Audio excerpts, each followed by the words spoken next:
There comes a point where confidence no longer looks loud or certain. It becomes quieter, more grounded, and a little more honest. It's no longer about proving who you are, but understanding it again and again as life changes. In this episode, we talk about evolution in its truest form. Career shifts, identity shifts, and the courage to adapt without losing yourself. Because real power isn't in having all the answers. It's in staying open to change.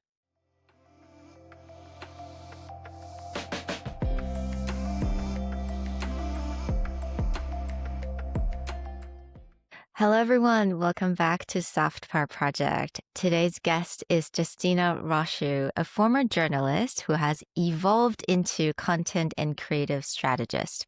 Her career spans from traditional storytelling to decoding market behavior.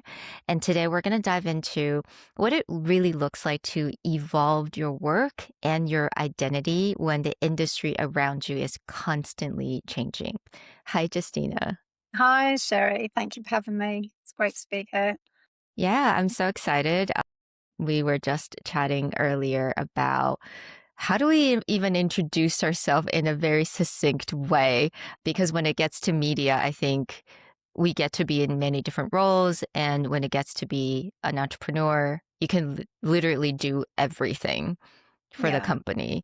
But I wanted to kind of start from the beginning. So you spent decades in journalism and television in BBC.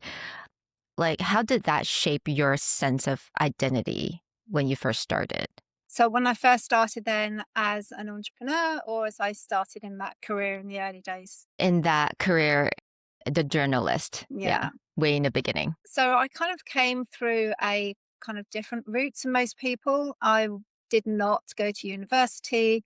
I kind of like have this really tired saying that I used to use, and now it just makes me feel like vomiting. Really, I used to say, "Oh, I went to the University of Life," which I don't say anymore because it's a bit gaggy. But only because when my peers were at university, I was backpacking around the world when it was kind of quite an unusual thing still to do. That I spent a year and a half doing that, and then when I came back, that's when I interrogated what did I want to do, and I then applied for many jobs back in the day when you had to actually do either a hand typed or handwritten letter and put it through snail mail and go to the library and find the addresses and, pre-internet. And I got an opportunity to get a role as a secretary, in fact, at the BBC. And that was kind of then when I started that journey. And I worked in a lot of different areas. While I was there, I was very fortunate. I did work in live broadcasting as well as promotions and documentaries, and contemporary factual was kind of then where I spent most of the time. Now, when I look back, it's crazy. Even though it's such a long time ago, there's still so many parallels to how the work environment looks today and how we are still evolving today. So it's like, yeah, it was a great place to cut my teeth and get to see a lot of interesting things and yeah, meet lots of interesting people and did some really great work. I mean, the media landscape has changed so much for a lot of us who never really experienced that. And now we all know about social media. Can you tell us a little bit about what your day to day would look like in the live broadcasting? So just kind of walk us through, give us a little taste. Oh gosh, that's quite hard actually. So I did a few different things while I was there. But I think the biggest difference is just because everything was analog. So your research for whatever program that you were working on or whatever, report we were putting together was all manual. You were just picking up the phone and you found people by just a chain of conversations or meeting people in real life. So, you didn't just get on and do the Googling, or the social media Yeah. trawling that we do today. So obviously things took longer, but you got a much better sense of what you were researching because you were having all these conversations, which you just get so much more information and you get a much better sense for your topic when you are actually having conversations as opposed to just looking at a screen. And and back in that day as well, it was very non-PC. So that kind of like Hmm. picture that you're asking me to describe would be kind of I was always like one of the first in the office. I was an early riser, but a lot of, journos and creators roll in later. It was back then, it was you went to work casually dressed, which at that time was quite unusual as well. Normally people really dressed up. There are dress codes. Like women in my first job, you couldn't even wear trousers. You had to wear a skirt. And so, but that today that just feels outrageous. And then lunchtime was very boozy. The BBC's reputation, there's a lot of that. There was still a lot of prejudice against women in the workforce. And, you would have to flirt quite a bit to get that position or to like get that advancement. Or, it was that double edged sword back in the day when there was a lot of bad practice. So yeah, so it was a different, really different world entirely. Wow. I mean, there's so much I wanted to ask, but in the very beginning, you were talking about how, part of the research was just to talk to people and having that conversation. And you mentioned something really interesting because it's almost like the opposite of what we would imagine. Because now we have social media, we got, AI, different tools. We think that we gather a lot of information now in like 5 minutes. But you mentioned that having that conversation with people that actually allows you to have the context, I would imagine, right? I mean, would you describe back then and doing it that way was a better way to gather information versus now with just kind of Google or, Chat GPT? Yeah, I think it's not necessarily better, but I think it shouldn't be a forgotten resource because we have so much information available now, especially now that we've got, Claude there that's just like our co-worker and you can go deep really fast. But I think the difference is like now we just get overwhelmed with so much information that what we lack or where the complication comes in is that we don't necessarily have clarity with that volume of data, that volume of knowledge. Whereas when you're going through a real like chain of conversations, you know, you're continuously really gathering clarity as you go. And as much as you can, and you get a sense in the tonality when you speak to someone, when you're developing a rapport, and it's all about, as they say, it's not what you know, it's who you know. And then doors open that might not have ever opened when all you're doing really is you're just always at that informational level rather than drilling that into a relationship level, which is really where all the good juice is and where you really get the true insights, especially when you're doing something which is, to do with journalism or when you are uncovering stories or when you're wanting to get to something that is not the information that everyone's got access to. And a lot of that comes in storytelling. So, but yeah, so it's kind of, it's not about one being better than the other. We're in such a privileged position today to have so much information. It's just not forgetting to still pick up the phone or try and have that one-to-one conversation with a real human and getting to know them. Hmm. I love that reminder because it is easy to forget and sometimes you feel like, yeah, I can just claw these information. I got pages and pages of information. I don't really need to call anyone anymore. But the thing is, what I see is that a lot of industries, actually, like a majority of the industry, is still relationship based, right? It's like who you know really matters. And yeah, I just wanted to say that that is so important. Like it's a good reminder for myself as well. just Well, just to pick up the phone. yeah, I think, we all fall into that trap because we're all busy. We've all got so much on our plate. There's this expectation most recently now because of AI that we should be able to get through so much more. But it's like when you're faced with making a decision, if you've just got two choices, you make that decision and you move on and you work with that. Whereas like now you can get into paralysis of, I don't know which direction to go to, where that's where you don't have the clarity. And actually, things can take longer. It's different, but keeping that balance and reminding ourselves that, yeah, actually let's stop doing the text messaging, and we've like spent half an hour, and actually we could just say, oh yeah, you know that thing, let's just decide, okay, done, phone down. Wow. Thank you for that because I think that's a reminder that everyone absolutely need. And I'm really curious because now you were at BBC for a long time, traditional journalism. When did you decide to step out of that into entrepreneurship? It was kind of by accident, really, which is probably quite a common story. For me, at that point, it was the BBC happened to be doing quite a lot of layoffs. And at that time, I had moved into a bit more of a managerial role in the leadership kind of team in our department. And so I had access to the knowledge that there were going to be redundancies coming up. And I was at that point planning having my own family as well. So I thought, okay, let me just get that in now while I have maternity leave. Who knows what the future's going to be? So yeah. So I then had family, had three children. So I carried on working through all of that time. I had my second child, my child one and two quite close together. And actually, they're all quite close together. But it was while I was unknowingly pregnant with my youngest, but then I was able to negotiate a redundancy package quite early as like one of the first that then took a redundancy package because the BBC was relocating and I didn't want to relocate.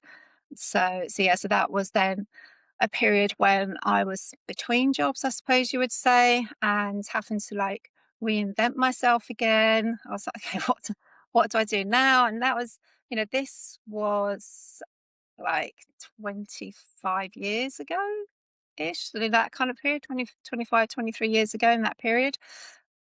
And I then started looking at, do I want to be a coach and help other people in like that life coaching became a thing, and so I was, like, really interested in that, and I had a redundancy package to do something with, but, in the end, what I ended up doing was I became a childminder for a few years, which totally, like, different. I just thought I wanna be home with my kids, and it felt like too much of the unknown. I was still quite in that mindset of, you get a job, you have a job, and anything else was really scary. And so I did that for about 4 years, a bit less than 4 years, probably, and I'm not a natural born mother, I have to say. It was not my calling, and I was really aware of that. So as soon as I had the opportunity then, I actually worked with a small agency in PR. So I was, a PR director for a few years, part-time. And then getting back into media. And it was actually that role that then opened my eyes to how people actually start their own businesses. I was like, what? What is this all about? You're just like the concepts of not stopping, like always being on, was like really bizarre. Because the agency I was working with then, it was a small boutique agency. I was working with the founders, and yeah, and some of our clients were also self-made. So I was like looking into, writing stories and articles about them and working out, oh, WordPress, what's that? And like, it was like a real like eye-opening moment. And yeah, and that was really when I was like, actually, I quite fancy doing something for myself as well. So yeah, so that kind of like put the seed in my mind about doing something instead of going back to an employed position. Mm, right. Yeah, that sounds like quite a lot of transformation going on. Yeah. And I just wanted to say thank you so much for saying that you don't feel like you were a natural born mother because I think it's really hard sometimes even for I think even a lot of moms now, it's hard to admit that, Yeah. but I was not. I am not. I'm still not a natural born mother. Can I just ask you a little bit about like when did you feel very strongly about that? And was it easy for you to kind of admit that to yourself? Because I feel like women tend to Hmm. have this, society tells us that you're mothers and you're going to love it. It's going to be great. Yeah. I think I probably knew even before I started having kids, but I still have that kind of like romantic notion that it would just all magically happen and that I would just be Yeah. this like earth mother that was like baking and, dancing around the house, dusting. And, I was like, oh, that could be quite a fun life to have. Yeah, because I never expected to actually settle down. I always thought I wanted to have a child, but back Mm, then when I was younger, my plan was that I would just have I did maybe get a sperm donor, that I wanted to be a career woman, but I wanted to have mm, a mum like Erin Brockovich was like my hero. I was like, I can go it alone. So, and I never planned to settle down with a partner. My philosophy was relationships go in a 7 year cycle. I'll probably just have long term relationships and I'll have my child and that will be my life. And I'll probably, live in a flat in the city. That was kind of how I saw my future going. mm, Life rarely gives us what we expect, does it? So I ended up marrying a Romanian man or boy. We were just kids really at the time. mm, And then I was like, yeah, I want to have loads of kids. But yeah, I did connect with having a child when, when I became a mother, through childbirth. I did have that, emotional connection, which not all women do have. I was just not that kind of picking up behind the child all the time. I was like looking at how mothers are around the world and thinking, well, if a 5-year-old in India can look after their siblings and go out and earn a living, why am I not having letting my 5-year-old do anything for themselves? So my kids were able to like operate the washing machine, do their own laundry, bake, make a cup of tea. They kind of were doing that stuff from quite young, and they all found it quite bizarre that their friendship groups didn't know how to put the washing machine on or, put dishes in the dishwasher and things like this, which, was a point of discussion many a time. And I'm not a natural cook either. I don't like cooking. I'm not good at cooking. I'm not a real foodie, which is ironic because for a while in my business, we specialized in filming foods. And everyone's like, oh, you must be a foodie. And I'm like, no. ah, But yeah, and that's another kind of thing that as a female, we're often like expected to be able to do this stuff. And I was like, well, I don't really have that much interest because my own tastes are quite simple, really. So so as soon as they were old enough to be able to cook, we'd have like a rotation. I used to get them to do simple meals. And then once they were like young teenagers in that tween to teenage, I started then doing less and less cooking, saying, okay, my job is to provide food, provide you with knowledge. There's the kitchen. I'm working. If you're hungry, you know, you know how to make some pasta, spaghetti, or whatever it is. Which, when I say it like this, does make me.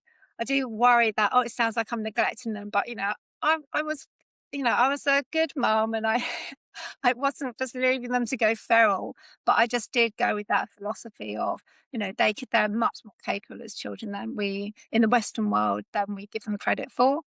And that maybe just leaned into my, not being quite the same type of mom as the many other moms are. wow. Oh, like, I have so many questions. You it's just so cool. You're such a cool mom. Can I just say that? I don't know. It's I don't like know. right? I mean, the fact that you're able to just like, look around, like observed how other mothers operate from all over the world and you adopt what you think fits. And obviously, yeah, you are giving them tools for them to operate independently in their own world. And I think that's incredible. But at the same time, did it ever feel lonely or that never bothered you that you were more different? Like you're the cool one. You're kind of special Well, I having think that that. I mean, mindset. I wouldn't go as far as say that I'm the cool one. It was kind of like, I kind of felt quite judged a lot of the time, that I wasn't that, I didn't like have like this perfect meal ready. Because like you said, it's like it's not something that we often talk about. It's like it's something to be ashamed of, which I'm quite outspoken in my own way, and I'm not too. I don't. step back from sharing things that I think that I feel that probably I'm not the only one. Um, and I guess I was fortunate also that, I did have some mum friends that were very career oriented as well, that kind of like understood more from where I was coming from. So yeah, so that definitely helped. So I rarely actually feel lonely. I don't mind my isolation. I don't find that too much of an issue. But yeah, it is something that you can feel quite isolated around if that's, if you have those kind of like mum differences and Yeah. I'm really fascinated by your mindset. It just it's really interesting. And then also I feel like that's what makes you really open-minded and very curious about things that are different. And I wonder if that plays a really big role in your work as a journalist and now as a content strategist, just really discovering something that's different and being very observant. yeah, I think being observant is the biggest thing, probably more than discovering something that's different, because Mm, sometimes it's actually the most common thing that we just haven't noticed.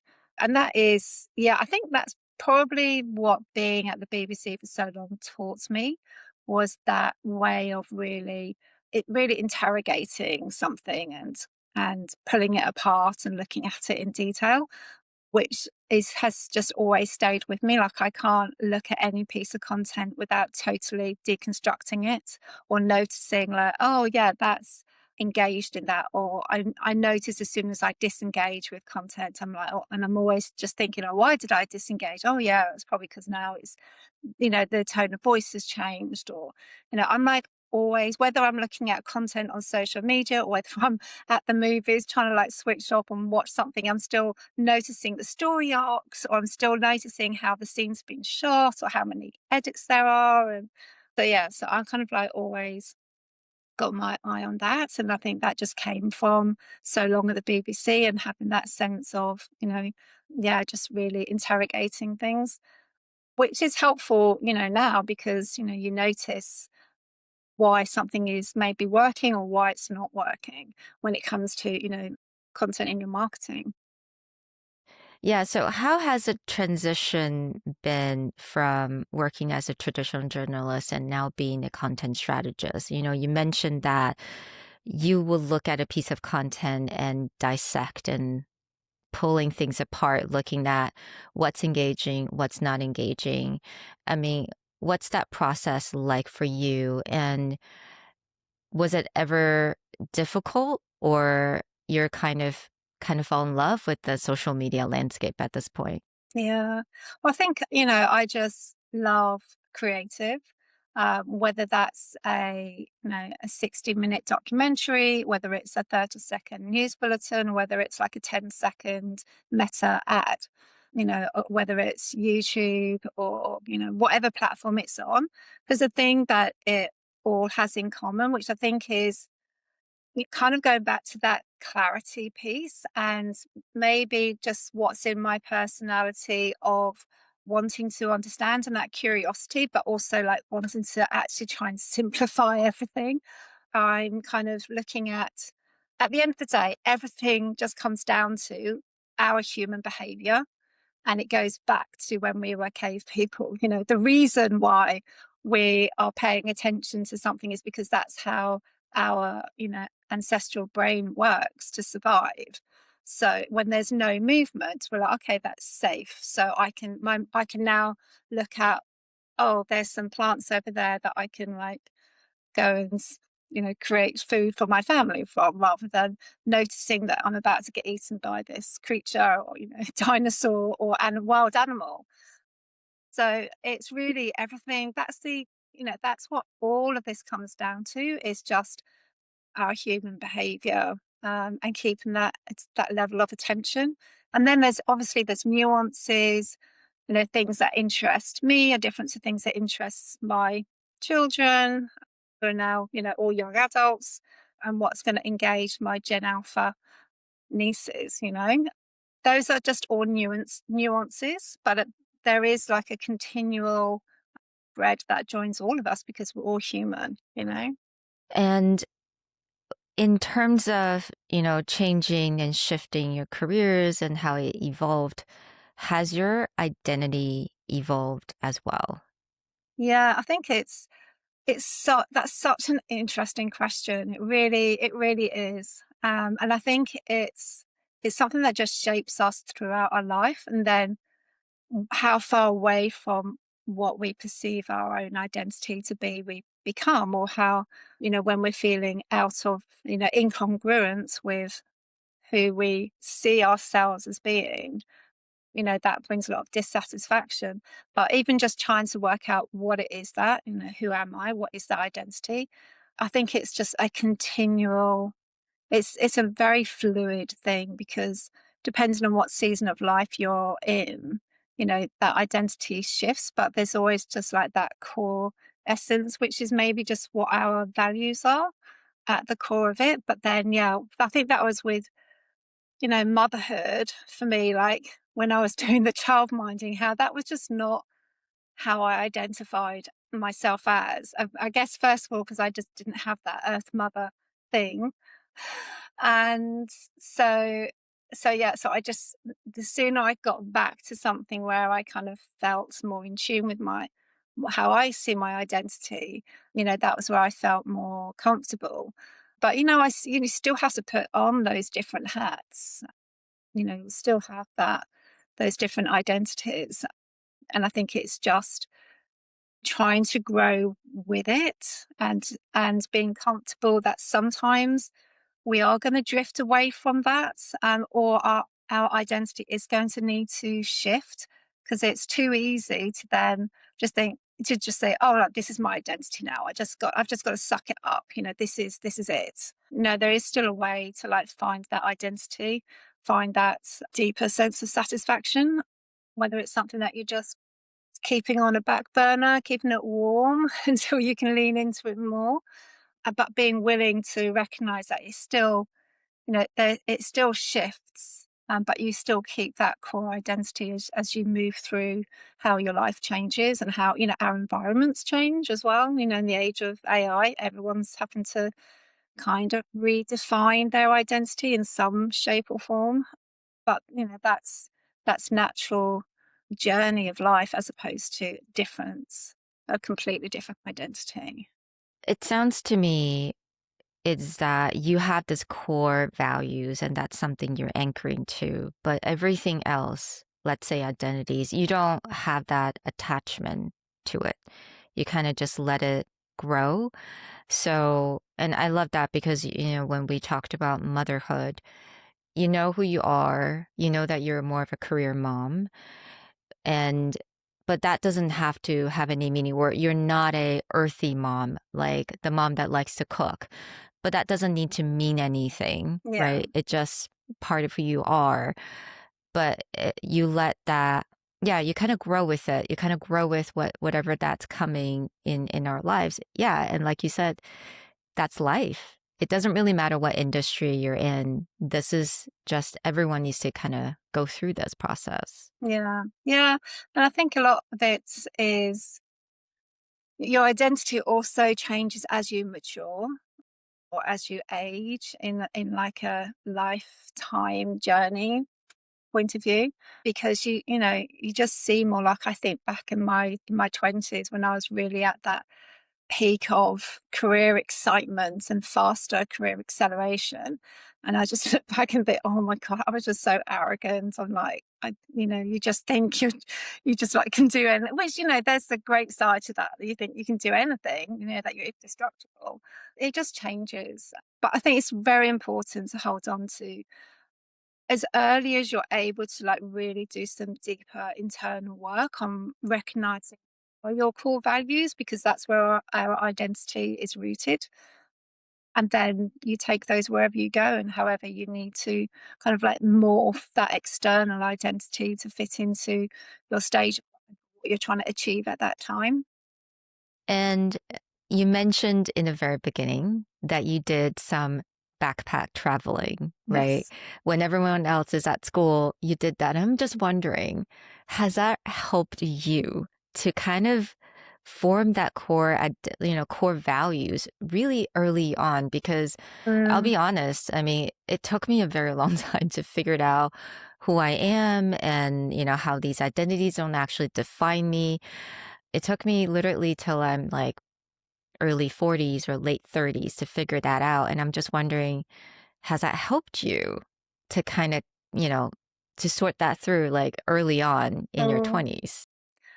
Yeah, I think it definitely had a big contribution to working out what I valued in life. And it gave me enough experiences to feel confident in myself, I think, is probably the biggest benefit it gave me, to feel like, I can pretty much handle most situations and that I'll be okay. I'll find a solution or there'll be a way out or just that there is a solution that everything does as long as then you're willing to look for a different answer to maybe the one you thought you were going to have. I think it just gave me more confidence for that, and then it was influential, I think, afterwards when I came back and then years later when I was trying to then think, what are my core values, and independence is actually one of my core values, so that kind of like tracks now when I look back. That kind of like not being afraid to be different because actually I'm not that different. I'm just more perhaps more vocal about things that other people feel they can't say out loud. So I don't mind maybe looking the fool if it helps other people, you know. So yes, I think that it was very influential from that side. Like, really just that confidence and thinking, everything will be fine. What's the worst that's going to happen? That worst situation, I'm sure I can still cope with. Wow. And that is really incredibly powerful because I think have that level of self-trust. That is something that you can truly hold on to because everything else could change, but your self-trust can Yeah, define how you wanted to face all the obstacles, right? yeah. And ironically, I do recognize that as now, in my mid 50s and coming through, having to still going through that bringing children up, which even while I've always worked, it still takes a lot of your time. And I've got a very supportive partner. I haven't had to do things because he's like, oh no, that's what you're supposed to do that. That's really great. But I still recognize that long stretch of time when you have so many other identities that you're juggling, that our confidence definitely takes a massive hit. And, that any of us that, we all have the confidence of youth in generally. I think especially, as for women in particular. And when you get into menopause as well, then, you're just like, who am I? Like, my brain doesn't even work anymore. you know? And where's my place in society? So that more external identity, and along with that, your confidence does reduce if you're not really careful and mindful of giving yourself reasons to bolster your confidence regularly. It is something that we have to mindfully then tackle and notice and, recapture that 20s with the wisdom of our 50s. Mm-hmm. That's a really good point. So I'm really curious, how do you boost your confidence when you feel like it's at a little bit of low? Yeah. I think just recognizing it, to be honest, is a big part. Like checking yourself. Like I used to run like, mind games, even when I was in the thick of bringing up my three children and, working and being a wife and being a sister and a daughter and all these other things. I would catch myself actually when it came to making a decision about something, thinking, oh, okay, I need to talk to my partner about this, and I'd be like, actually, I'd noticed that I'd had that internal dialogue and then think, why do I? And I would play these scenarios in my head like, okay, let's pretend I am Erin Brockovich. I am the single mom with no money, Yeah. and a chaotic life. What do I do? What would my decision be?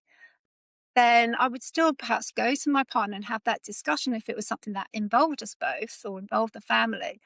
But going into it with having that, okay, this is what I think before.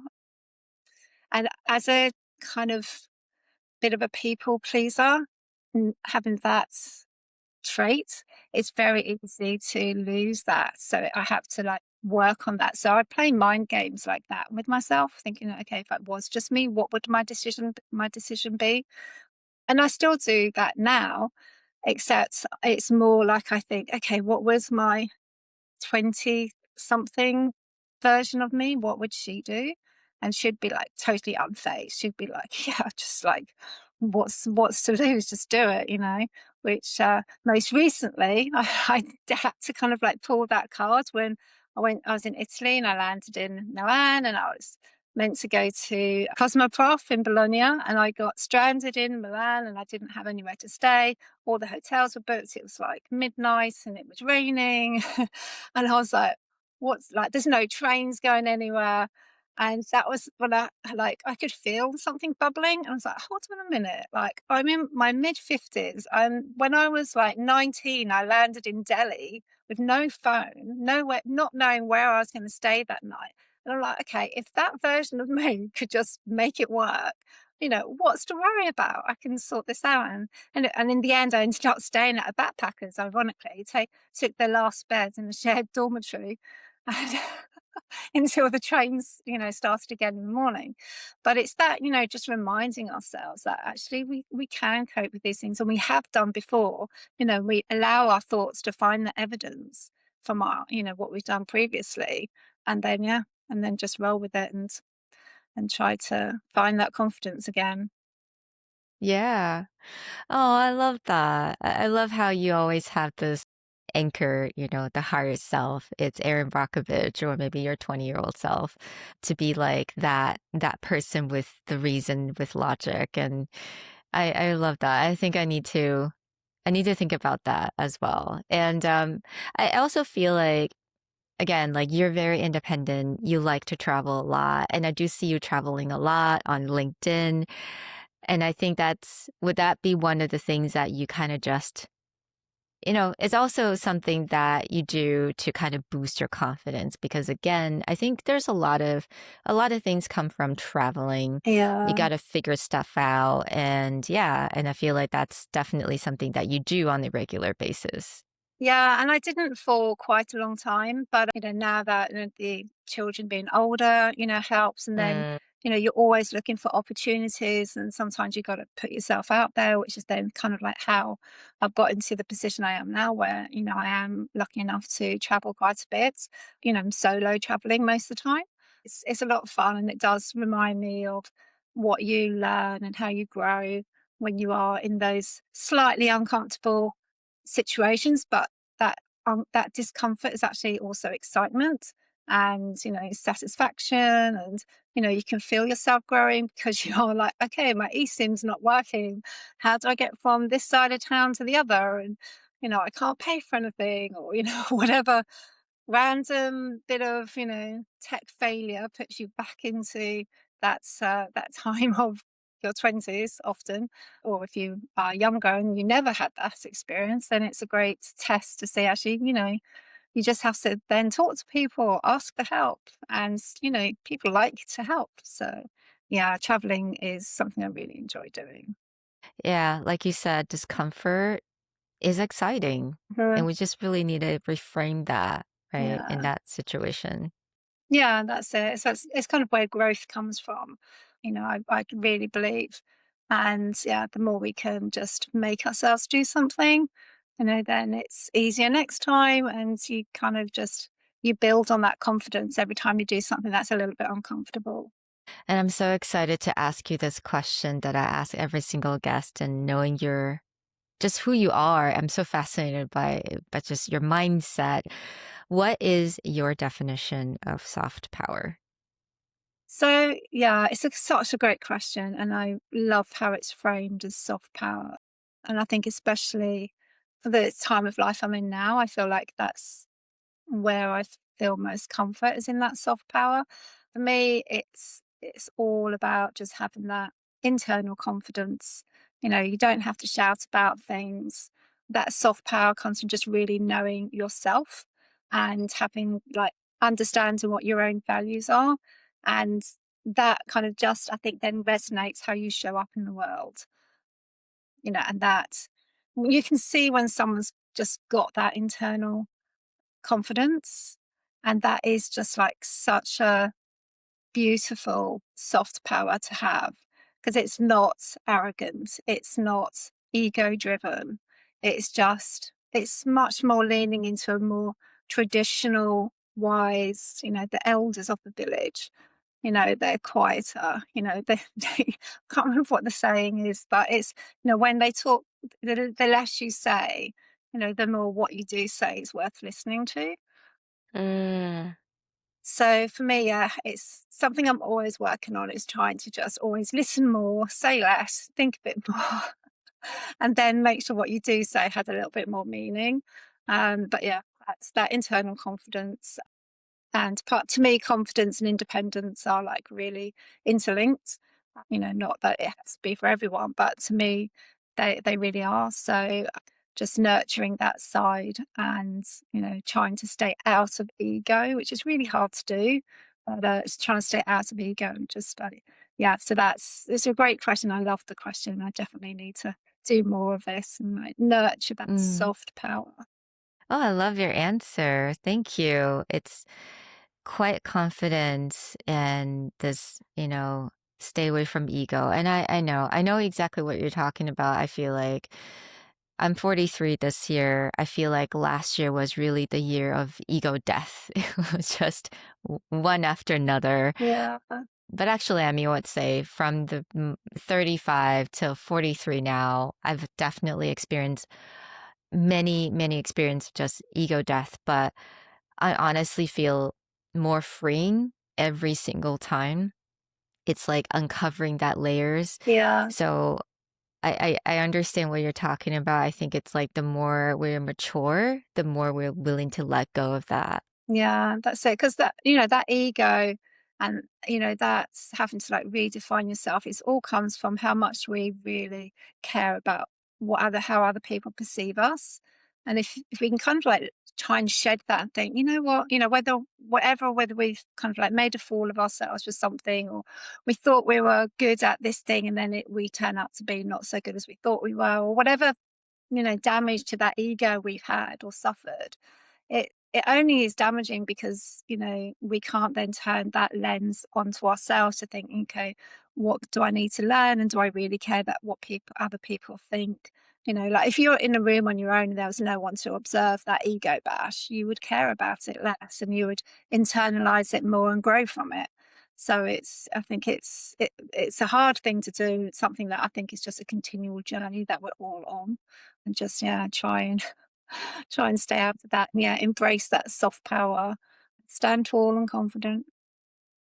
Yeah. Oh, I love that. Thank you. And one last question for any listeners out there who's navigating this huge transition of identity evolution crisis, if you wanted to call it, because the world is changing just so much every single day.